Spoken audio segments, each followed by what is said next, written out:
Claude Code ou Claude Cowork sont super puissants, mais il faut savoir qu'on peut les rendre encore plus customisables en fonction de chaque projet, chaque dossier dans lequel on bosse, chaque tâche que l'on fait, avec seulement un seul fichier Markdown qui s'appelle claude.md. C'est un fichier qui est chargé à chaque fois que tu envoies un prompt à Claude et ça lui permet de ne pas perdre le fil et de toujours comprendre le contexte de ce projet et surtout l'objectif. Tout de suite, je vais te montrer les règles de base pour utiliser ce genre de fichier.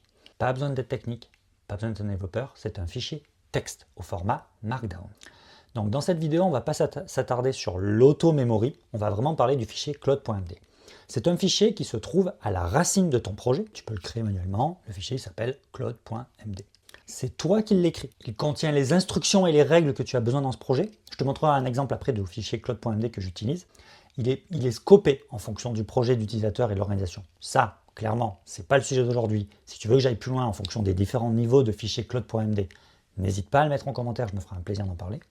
Il est chargé à chaque session. Chaque fois qu'on crée une session et qu'on commence à discuter avec Claude, il est envoyé dans le prompt. C'est très intéressant parce que ça permet à Claude de ne pas être perdu et de savoir que par exemple, quand tu lui parles sur ce dossier-là, il sait que c'est un dossier qui t'aide à générer tes miniatures YouTube. C'est un dossier qui t'aide à créer tes prochains scripts de vidéo. C'est un dossier dans lequel tu développes ton prochain outil. Il est principalement utilisé pour le coding, parce qu'à la base, Claude Code, c'est un outil de développement, mais on peut l'utiliser pour plein d'autres choses. Et il y a deux manières de le générer, on fera ça à la fin de la vidéo. Un fichier claude.md généré, ça ressemble à ça. Donc comme on voit, il commence avec un titre, c'est un fichier Markdown basique avec l'overview, la base de ce projet. Là, c'est un projet qui s'appelle Vidium, c'est une application que je développe qui permet d'automatiquement transformer des vidéos YouTube en articles de blog pour augmenter ton référencement SEO. Là, c'est les commandes pour lancer le projet, là, c'est l'architecture du projet et il va beaucoup plus loin que ça.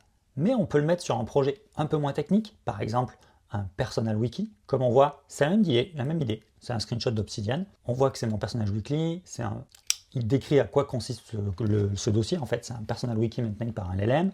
Le directory consiste à ça, clipping, et après il y a le wiki avec toutes les règles. Les conventions des pages sont celles-ci. Le workflow, quand l'utilisateur te dit d'ingest, tu vas directement récupérer les fichiers dans le clipping.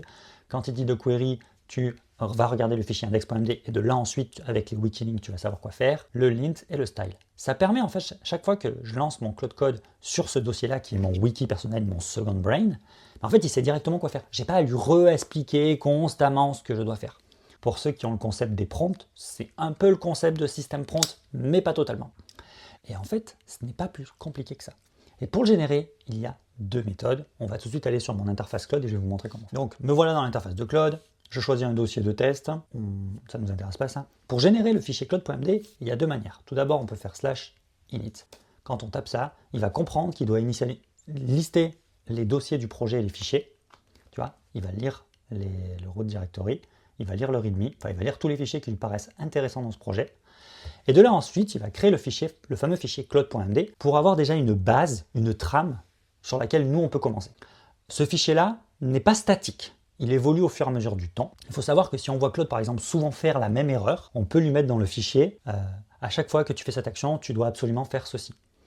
Ça m'est arrivé dans un projet, par exemple, l'exemple d'avant sur Vidium, je voyais qu'à chaque fois, il oubliait de mettre les traductions dans les différentes langues. Je lui ai écrit dans le fichier claude.md à la fin, important rules, à chaque fois que je crée une nouvelle fonctionnalité, une nouvelle feature, n'oublie pas de la traduire dans toutes ces langues, voilà où se trouvent toutes les langues. Donc là, il vient de me dire qu'il a créé le fichier claude.md avec ces points précis, le type de repo, la structure de comment il fait le repo, les skills utilisés dans le repo, ainsi de suite. Le contenu du dossier ne nous intéresse pas, c'est le fichier claude.md qui est intéressant. Hop. Je vais l'ouvrir dans VS Code parce que ce sera un peu plus simple.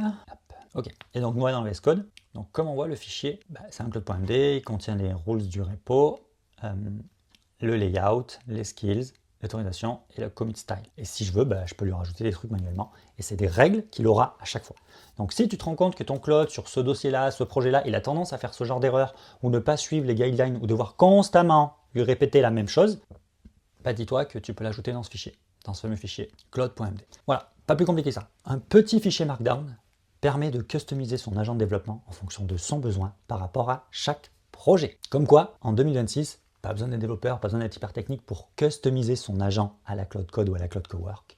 Il suffit juste de modifier ce fichier claude.md, qui est un fichier Markdown basique, pour pouvoir le guider dans la direction que tu souhaites. Si cette vidéo t'a aidé à comprendre comment mieux customiser Claude, n'hésite pas à le partager à 2 personnes que ça pourrait intéresser. Un like, ça fait toujours plaisir. Et si tu as des questions sur comment mieux configurer son Claude, la section commentaires est là pour ça. Et si tu veux aller plus loin et que je t'aide vraiment à configurer ton agent pour tes besoins, premier lien en description. Tchuss tout le monde!